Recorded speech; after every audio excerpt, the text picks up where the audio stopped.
Alert ہو جائیں, اپنے بچیوں کو سمجھائیں کہ دیکھو یہ کالج میں پڑھنے والی بچیاں, یونیورسٹی میں پڑھنے والی بچیاں, MNC میں کام کرنے والی بچیاں, ان کو بگاڑنے, ان کو برباد کرنے کی پلاننگ ہو رہی ہے. وہ کیسے؟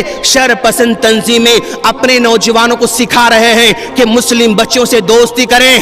اور دوستی کیسے کریں؟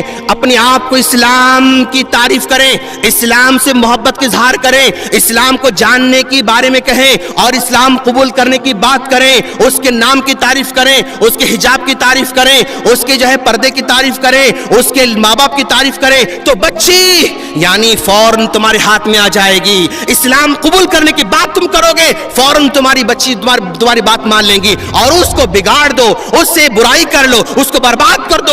یہ باقاعدہ سکھایا جا رہا ہے. اب ہماری ذمہ داری ہے اپنے بچوں کو تربیت دینا, ان کو سکھانا, بچوں کو دین سکھاؤ. دیکھو آپ اپنے آپ کا جائزہ لو, ہم نے اپنے بچوں کی دنیاوی تعلیم کے لیے کتنے بڑی بڑی فیس ہم نے پیش کیا, لیکن کیا ایک سال میں 500 روپے کتابیں دین کے ہم خرید کر دیتے ہیں؟ ہم نہیں. 200 کی کتابیں کیا اس سال ہم نے اپنے بچوں کو دلایا؟ نہیں.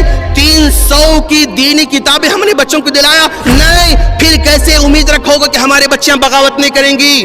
کیسے سوچو کہ ہمارے بچے بغاوت نہیں کریں گے؟ یاد رکھو بغاوت کا یہ سلسلہ رکنا ہوگا, اور یہ ذمہ داری ہم سب کی ہے.